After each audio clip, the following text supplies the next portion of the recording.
Hello. There's something new this year to help remind women to get regular mammograms. Experts are here from UPMC Magee Women's Hospital to explain. And is it ever too late to go to college? Two local sisters say never say never. They are recent grads from Duquesne University, and they're here with their inspiring story. Plus, laissez-les bata brûlée. Local seniors will be letting the good times roll right here in Pittsburgh. We'll tell you where and when. So pull up a chair and meet us at the corner. Intersection starts right now.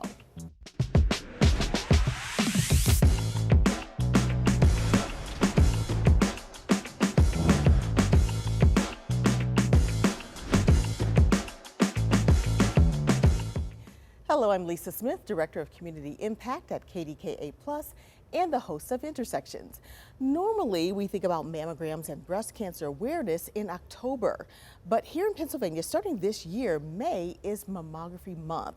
So we have some experts from UPMC here to explain how this extra breast cancer awareness month came to be.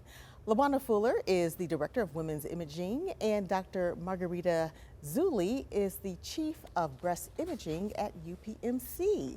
Welcome to Intersections, ladies. Thank you. Thank you. Yeah, so tell us a little bit about, how we got here to making May Mammography Month. I know that there was some legislation in Harrisburg that was signed about a year ago that really made things a little better for women in terms of having coverage for some of the screening tests. Doctor. Yes, so Governor Shapiro signed into law on May 1st last year really landmark legislation that eliminates copays and deductibles for women to receive supplemental screening tests if they have elevated risk, and it also covers the costs of genetic testing for some women. Mm-hmm. And so we know that a lot of women are diagnosed with breast cancer more than any other cancer. Talk a little bit about why these screenings are really so important. That's absolutely right. Breast cancer is the most common cancer that women have. And in this country, it's estimated that more than 43,000 women will die this year of the disease. Mm-hmm. Screening mammography has been shown to reduce mortality by over 40% in long-term trials. And so it is the single best way to try and reduce impact of the disease on women. Yeah. We know that also recently there were some changes or new guidelines, I should say, that were released. Lajuana, talk a little bit about why there seems to be like this moving target when it comes to these guidelines. Some say this, some say that, some say every year, some say every other year. Why does that keep happening? It does create a lot of confusion, and I would say probably the biggest point of that confusion came in 2008. It was the fall of 2008 when the United States Preventative Screening Task Force changed the guidelines, which prior to that everyone was in agreement that a mammogram should happen annually. And then when those guidelines came out to say that it should happen every 2 years, mass confusion. And as we know, mammography is not something that anyone looks forward to. So if you're getting a pass to say, oh, you don't have to come back but every 2 years, you're probably going to take that pass. And so there was a lot of confusion. And then you have other organizations of, maybe the surgeons, ACOG for surgeons. We have American College of Radiology for our governance. We have the Society of Breast Imaging, and everyone has their take on what that guidance should be. However, we follow the guidelines of the American College of Radiology and the Society of Breast Imaging and NCCN. Yeah. Which is annually. I was going to say, so annually and starting at age 40? Starting at age 40 and annually after that. Yeah. So, here we are, and in Pennsylvania, as we started out talking about, we're saying, hey, it's May, let's talk about mammography. What does having that extra month in the year do for women? Either one of you. Dr. Zuli? Well, I believe that it reminds women of the importance about halfway through the year. October has historically been Breast Cancer Awareness Month, and we still continue to have that. Mm-hmm. But it's really important that women are thinking about this all through the year so that they can schedule the appointment when they're due and when's most convenient for them.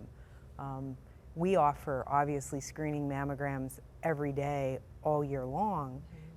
But we want to remind women because they have busy lives and just to find 10 minutes to come in and see us and get this test done. Yeah, and Lajuana, we also want to point out that African American women tend to die at a higher rate. That's right. When it comes to breast cancer. So having this additional month of May to focus on breast cancer awareness, what do you think that that would do in terms of making sure African American women are getting that screening that they need? I love the fact that it increases the awareness. And along with increasing the awareness of the importance of having that screening mammogram, we make it available. So we get out in the community, we host community events, whether we go to others, whether we have them where we are, which we're going to have one coming up soon, we'll talk about that. But we work with the community to make sure that the awareness is there and then to create the access for them to get in. Yeah. Dr. Zuli, just kind of quickly give us the different kinds of screenings that are out there, because I feel like there's more than just your standard mammography. There is. So most organizations do now 3D mammography, which is our standard of care. That is a better mammogram than a regular traditional mammogram. But it is the beginning. It is the first test that we use, and there's a lot of women who benefit from supplemental screening exams. We embrace MRI as our primary secondary test because it finds the most additional breast cancers beyond mammography. And so women of elevated risk due to family history or personal history or even breast density will qualify for supplemental testing. And with the new legislation that's been passed, can have that testing at no additional cost to them. Yeah. And so, Lajuana, you were talking about the additional activities that UPMC is doing right now. Talk a little bit about that. I think there's something like Saturdays where, you know, people can kind of walk in and have a mammogram. Talk about that. That's right. It's so exciting. We've been doing this for years. And what prompted this was the pandemic, that we knew people were apprehensive about going out. So we said, you know, we're going to make it convenient. We have walk-in clinics on Saturdays throughout greater Pittsburgh, so not just at one location. So we have 12 locations throughout greater Pittsburgh, and we offer various Saturdays at those clinics. But then we go above and beyond, and we have set aside outreach clinics where we have different screenings that are available for the community. So if you want to have your blood pressure checked, your cholesterol, diabetes, bone density, we offer those as well. And actually we have one coming up on Saturday, June 15th at the Hillman Cancer Center. We have a breast center there on the first floor, and we're going to have a Saturday where women or anyone can come in for their screening mammogram. And we're showing some of the activities that you guys do wonderful. have right now. And then just real quickly, I know that you have a marathon in July. That's like an all-day, 7 a to 7 p. Oh my God. And of course, contact you guys if you have any questions. Yes, that is right. All right. Well, thank you both so much for being here. We really appreciate it. Thank you. All right. We'll see you next time. Okay. Well, coming up, getting married, having kids, and going to college. Two sisters join us to tell us how they did it. Intersections. We'll be right back.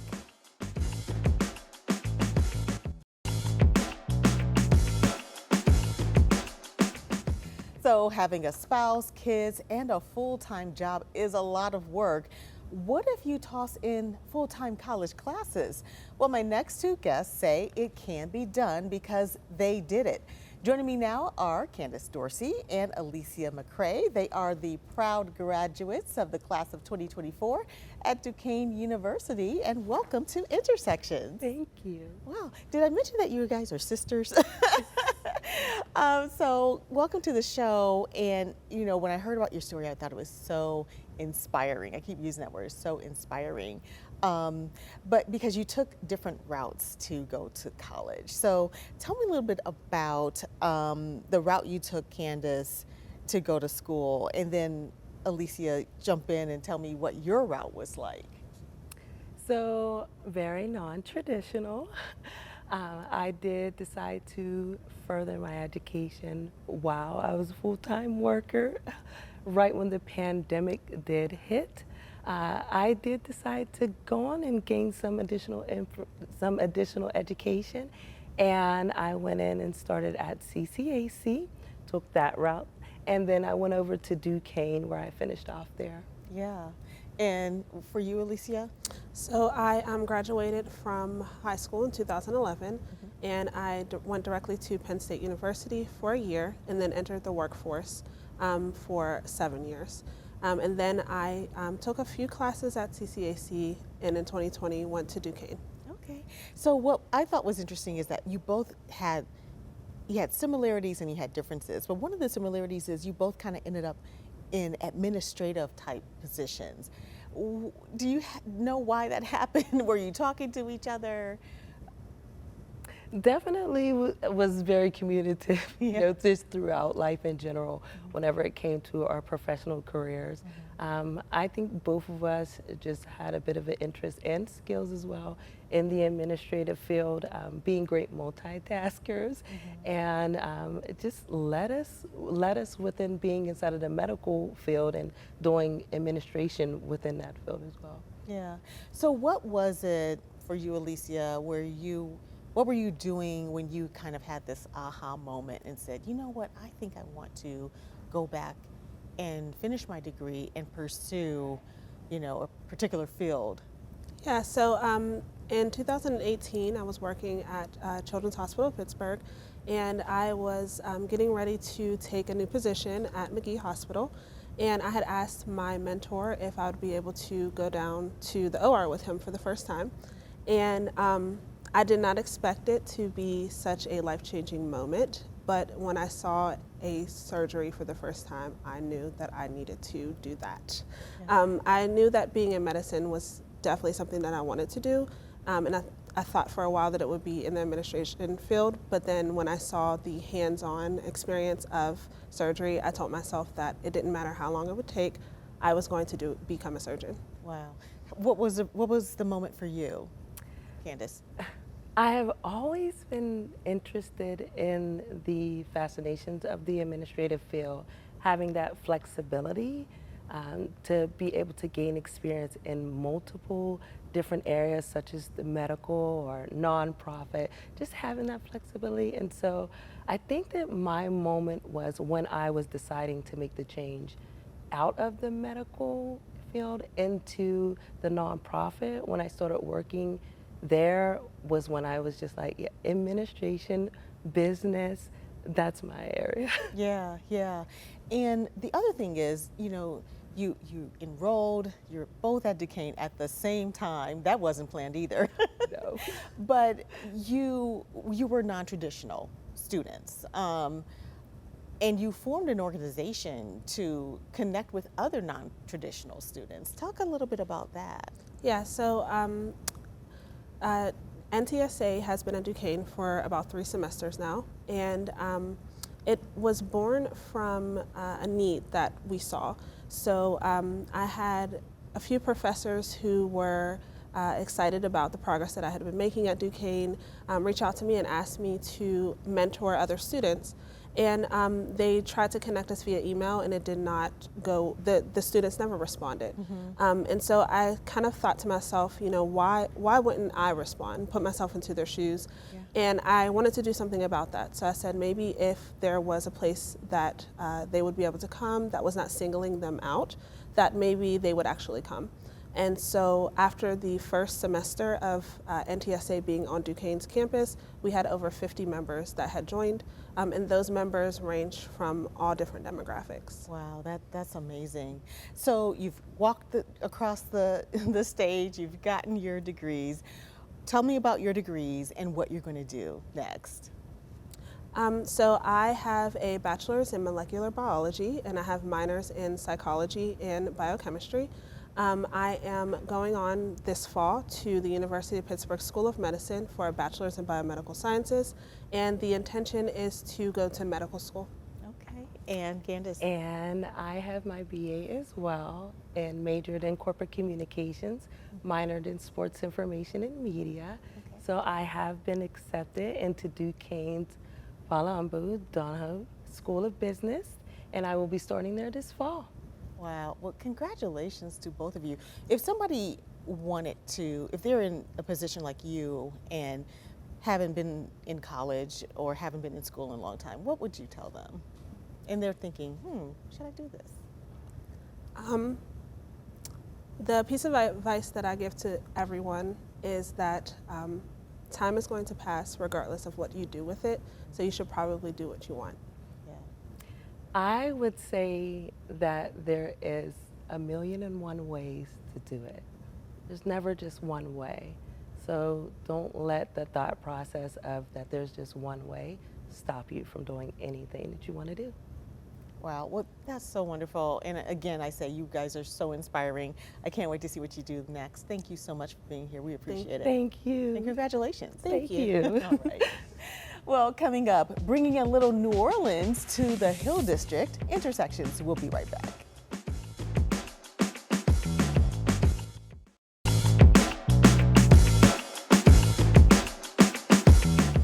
Well, laissez-les, bata brûlée. That's what they say in New Orleans. It's French for let the good times roll. And there are plans to have some good times in the Hill District for the first time ever. New Orleans Senior Month celebration is being organized by the Senior Jazz Connection. And here to tell us more about the event is Brenda Tate. She is the founder of the Senior Jazz Connection. Welcome to Intersections again. I know. This is the most amazing show. I just love it because it connects the community in every way possible. So thank you for doing this, and thank you for having us. Thank you for what you do to connect the seniors here in town. So tell us a little bit about how this event kind of came about. Well, when I realized that May was Honor Seniors Month, Tanya, my co-founder, we decided we need to do something spectacular. And she said, well, what about a second line? And I'm like, oh my God. And if you go online and look closely at a second line, it is truly about celebration. Yeah. And I think our seniors need to be celebrated. Yeah. Mm-hmm. So there's going to be a second line, and you're getting one of the local high school bands to kind of be part of it because it's all about the music and the umbrellas and the waving of the handkerchiefs. The handkerchiefs. Yeah. And so yes, we started off by just asking a local young man who is a student at Brashear. We asked him if he would like to participate. So he said yes, he and his mother. And they in turn went to some of his friends and they were excited about it. So they said, well, we'd like to do this also. Yeah. So lo and behold, I called Tanya and she said, we have the whole Brashear band connected in this. I said, oh my God, that's amazing. Yeah. So that's how we got the band for the second line to start us off. Yeah, and we just showed some images for people who maybe are familiar with the second line, but those were images from New Orleans. Has there ever been a second line here in Pittsburgh? Do you know? Not that I know of. So this would be the first? Yes. At least not that I know of that seniors were involved. And it will be the first. And we did not want to push the seniors at a distance. So we only took this like 2 blocks away from August Wilson. And if you know anything about the Hill District, Robert Street is the street that sits directly, that will take you directly into August Wilson House, the front door of Bella's. Okay. And so that's how, that's where we will start the second line, at Robert and Wiley. Okay. So that we're headed straight into the yard for the celebration. So then there's going to be the celebration, the second line going down Roberts, and then they're going to have the opportunity to also tour the August Wilson House, right? Oh, yes, yes.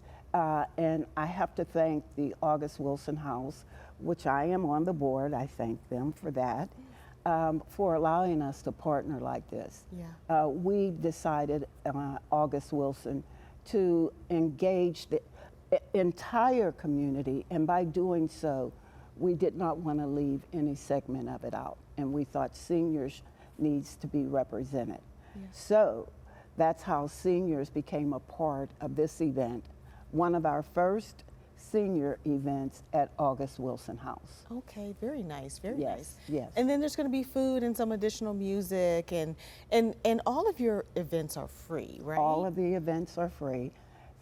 We're thankful for Macaulay Ministry that absolutely bought into the concept of seniors and has funded us for another year or so. So we've been able to do the traditional Senior Jazz Connection. Once we arrive at the August Wilson House, we will be greeted by Tony Campbell and the band. And under tents, and we will hear music coming in, music in front of us. When we celebrate, we'll come in, have a seat, and the food has always been a delicious meal. Most of the seniors talk about it, and we're going to be able to eat, and resources will be there for them. All right, so let's go ahead and let everyone know when and where this is going to be. We have a little graphic that we came up with. It's going to be on Friday, May 24th at 12 noon. Yes. And seniors don't have to sign up or anything like that. They can just come on out. No, we don't like our seniors to go through any hoops. They can come, first serve. They all know that once you get there, you better get there early to get a seat. And so first come, first serve. Seniors, sometimes we have seniors that come that have assistants with them, people that they're welcome also. Okay. And it's free. So we love to have our seniors there. If you plan to participate in the second line, you want to get there at least by 11 between 11 and 11:30 to line up at Wiley and Robert. All right, it sounds like a good time. Yes. And we can't wait to see it. I think the pictures are going to be beautiful too. Thank you so much for yes. coming. We appreciate it. Thank you, thank you. All right. And I'll have my last word when we come back.